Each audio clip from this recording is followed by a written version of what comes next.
Warning. The following video contains violence, gore, and visuals that people may find disturbing. It also contains a sex scene so bad that it may offend people with just how bad it actually is.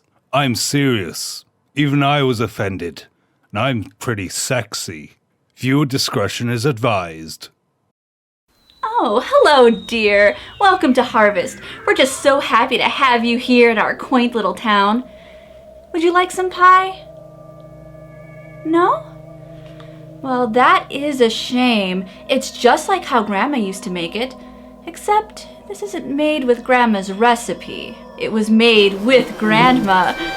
Too bad about her, but she was a bitch. Oh well, waste not, want not. Harvester. This game should be studied. It's probably the most bizarre title I've ever played. If exploitation games were a more fully realized genre in the way exploitation films are, then that's where I would place Harvester. Exploitation films are movies that rely on shocking subject matter to garner success. Subjects include things like sex, violence, and cannibalism. They often attain cult status, and what do you know, these things describe Harvester perfectly. So what we have here is an FMV, point-and-click adventure, action, exploitation game sandwich. It's a big sandwich, like maybe a turkey club where the FMV parts serve as the cheese. Harvester, as aforementioned, is an adventure game with melee elements. Yes, you heard that right, an adventure game with melee, featuring FMV, which stands for Fun May Vary. You play Steve. Yes, Steve. Look at him in all his glory, the brave protagonist of Harvester. He's serving a gives no shit attitude, which is made apparent by his rebellious fashion sense, tartan, giving us Al Borland realness. Aw, yeah. My home could use improving. Steve wakes up suffering from amnesia, not knowing who he or anyone else is and not recognizing his surroundings. Turns out he's in a quaint little town called Harvest, where someone is continually playing the theremin no matter where you are. It's very convenient. The year is 1953, at least that's what you're told. Everyone is acting abnormal and things feel very off-kilter. Nobody seems to believe you have amnesia. Either they're going crazy or Steve is a compulsive kidder. But I've lost my memory. Do you believe me? Well, you always were a kidder, Steve. You always were a kidder, Steve. You always were a kidder, Steve. Well, you always were such a kidder, Steve. A notable thing you come to learn is that you're engaged to be married, and Steve is only 18. Going on like 25. Your fiancée is Stephanie Potsdam, who is locked up in her room. Fiancé? This is insane! She is also suffering from amnesia and feels very alienated in the town of Harvest, so she and Steve bond over their predicament in the form of sexual healing. Do it to me. Now. Oh my god, was that her attempt at acting out an orgasm? Has she ever had one? This face doesn't exactly say, I'm enjoying myself. By the way, you can also spy on Stephanie while she puts her clothes on over and over and over again. The peephole was put there by her dad, Mr. Potsdam. Yep, I'm serious. I'm telling you, these characters are fucked up. I mean, do people really get this excited over red meat? Meat is the foundation of any decent society. Everyone needs at least 3 servings of red meat a day. Another odd thing is that you can ask your mom for some booty, and she is completely unmoved. What a thing to say to your mother. Was that an invitation now that your father is out of action? Maybe later, dear. Right now I have housework to do. Though you can watch if you want. Yeah, I'd say something is not quite right with any of these characters. I mean, Steve isn't even cute. Oh yeah, and it's also incest. Your objective is to figure out how to escape Harvest if there is in fact a way to escape.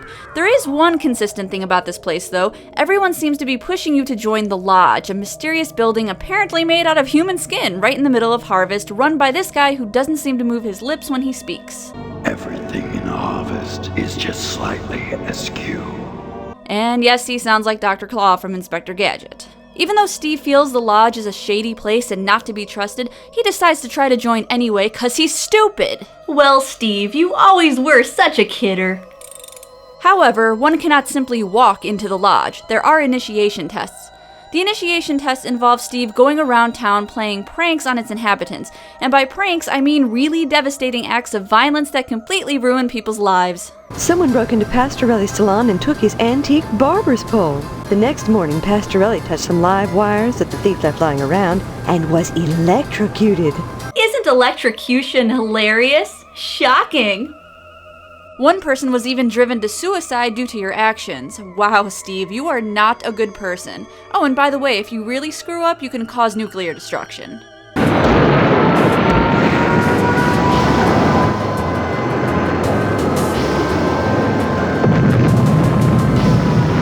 The first few hours of this game include your basic point-and-click adventuring with some dialogue puzzles and inventory object puzzles. I actually enjoyed some of the gameplay here. The sheer absurdity of this game is mostly what kept me going. It's so bad it's almost good. The dialogue is weird as hell. I don't know if it's trying to be funny or strange or dark or what. It's not even really satirical, it's just weird. That child needs a father. And Edna, well, she needs a good hard penis. Okay, who wrote this stuff?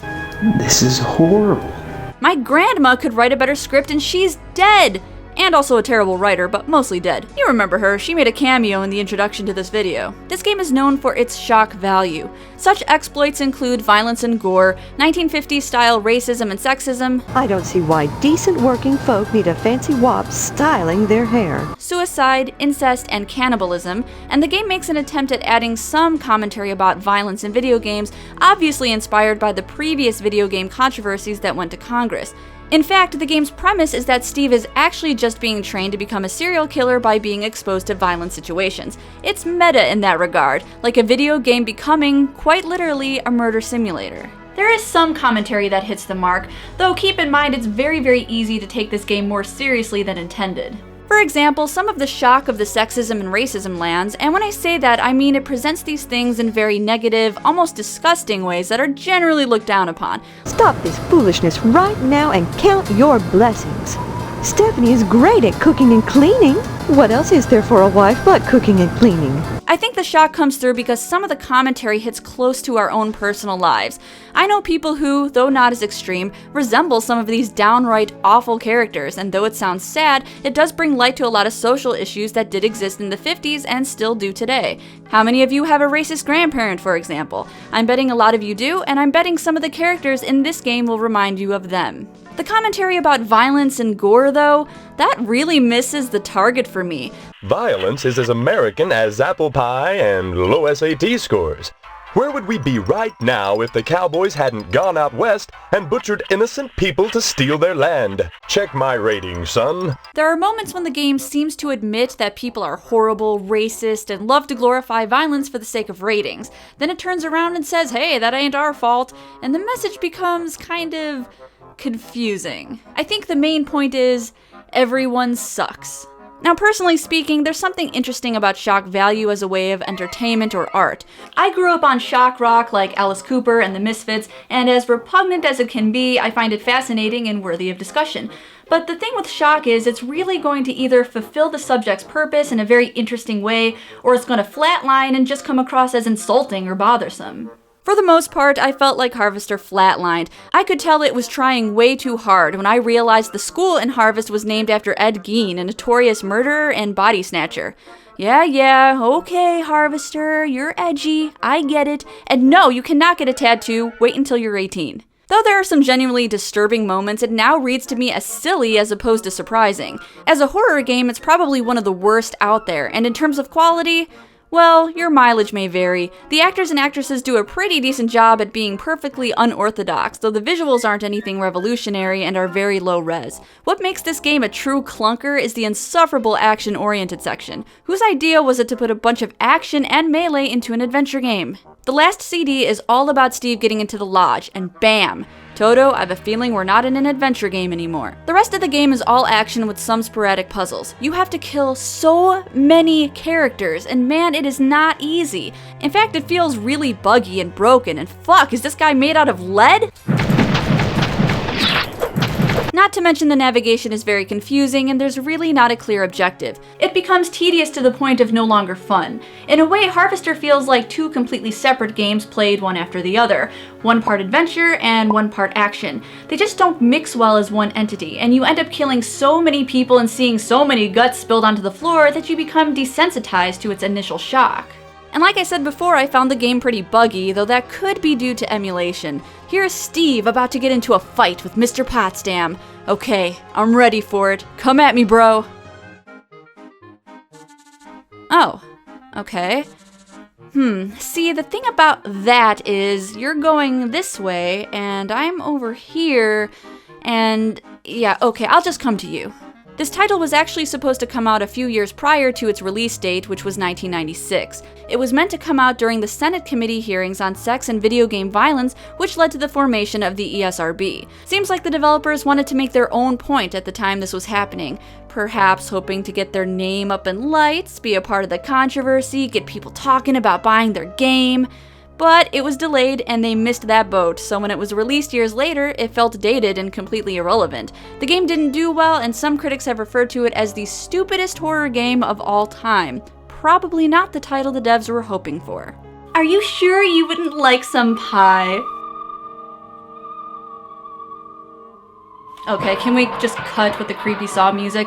And can I change my outfit? This pink sweater makes me want to hurl. And that's Harvester, a game with some stuff and things and the gore and the sex and Steve! Oh yeah, roll that beautiful topless footage.